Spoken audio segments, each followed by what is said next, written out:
ಮೊದಲನೇದಾಗಿ thank you so much ನೀವೆಲ್ಲರೂ ಬಂದಿರೋದಕ್ಕೆ. ನಿಮ್ಮೆಲ್ಲರೂ support ಹೀಗೆ ನಮ್ಮ ಟೀಮ್ ಮೇಲೆ ಇರಲಿ.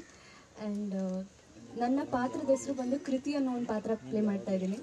ಭಟ್ರು ಮಗಳು ಕ್ಯಾರೆಕ್ಟರ್ ಅನ್ನೋದು ತುಂಬ ಮುಗ್ಧ ಕ್ಯಾರೆಕ್ಟರ್ ಇದು.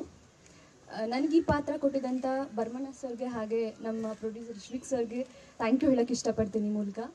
ಆ್ಯಂಡ್ ತುಂಬ ದೊಡ್ಡ ದೊಡ್ಡ ಸ್ಟಾರ್ ಕಾಸ್ಟ್ ಇದೆ ಈಗ ನಮ್ಮ ತಂಡದಲ್ಲಿ. ಸೊ ಎಲ್ಲರೊಟ್ಟಿಗೆ ಸ್ಕ್ರೀನ್ ಶೇರ್ ಮಾಡ್ಕೊಳ್ಳಿಕ್ಕೆ ನಂಗೆ ತುಂಬಾ ಖುಷಿ ಮತ್ತು ಹೆಮ್ಮೆ ಆಗ್ತಾ ಇದೆ. ಆ್ಯಂಡ್ ತುಂಬ ಎಕ್ಸೈಟ್ಮೆಂಟಲ್ಲಿ ವೆಯ್ಟ್ ಮಾಡ್ತಾ ಇದ್ದೀನಿ ಶೂಟ್ ಸ್ಟಾರ್ಟ್ ಆಗಲಿ ಅಂತ. ಆ್ಯಂಡ್ ಇಲ್ಲಿ ಬಂದಿರೋ ಎಲ್ರಿಗೂ thank you so much. And stage ಮೇಲಿರೋ ಎಲ್ರಿಗೂ thank you so much. Okay, ಇಲ್ಲ ಸರ್, ಇದು ನನ್ನ 3ನೇ ಸಿನಿಮಾ. ಮೊದಲನೇದೊಂದು ಹಾರರ್ ಫಿಲ್ಮ್ ಮಾಡಿದೆ, ಅದು ಲಾಸ್ಟ್ ಇಯರ್ ತಾನೇ ಶೂಟ್ ಕಂಪ್ಲೀಟ್ ಆಯಿತು. ಸೊ ಈ ವರ್ಷದಲ್ಲಿ ಅದು ತೆರೆ ಕಾಣ್ಬೋದು. ಹಾಗೆ ನನ್ನ 2ನೇ ಚಿತ್ರ ಬಂದು ಕಾಲೇಜ್ ಕಲಾವಿದ ಅಂತ. ಆ ಸಿನಿಮಾ ಕೂಡ ಲಾಸ್ಟ್ ವೀಕ್ ಶೆಡ್ಯೂಲ್ ಕಂಪ್ಲೀಟ್ ಆಗಿದೆ. ಸೊ ಅದ್ರ ಬಗ್ಗೆ ಡೀಟೇಲ್ಸ್ ಮುಂದೆ ಗೊತ್ತಾಗುತ್ತೆ. ಇನ್ನೂ ಬಂದಿಲ್ಲ ಸರ್, ಇನ್ನೂ ರಿಲೀಸ್ ಆಗಿಲ್ಲ.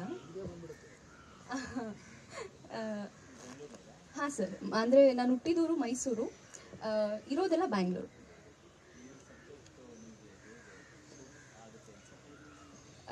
ಅಪ್ ಟು ಬರ್ಮಣ್ಣ ಸರ್, ಅವರು ಡಿಸೈಡ್ ಮಾಡಿದ್ದು ಈ ಕ್ಯಾರೆಕ್ಟರ್ಗೆ ಇವಳೇ ಸೂಟ್ ಆಗ್ತಾರೆ ಅಂತ. ಸೊ ಅವ್ರ ನಿರ್ಧಾರ ಇದು.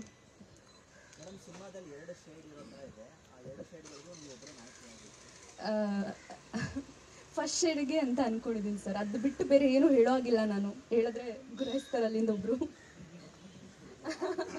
ಹೇಳೋ ಹಾಗಿಲ್ಲ. ಹಾಂ, ಖಂಡಿತವಾಗ್ಲೂ.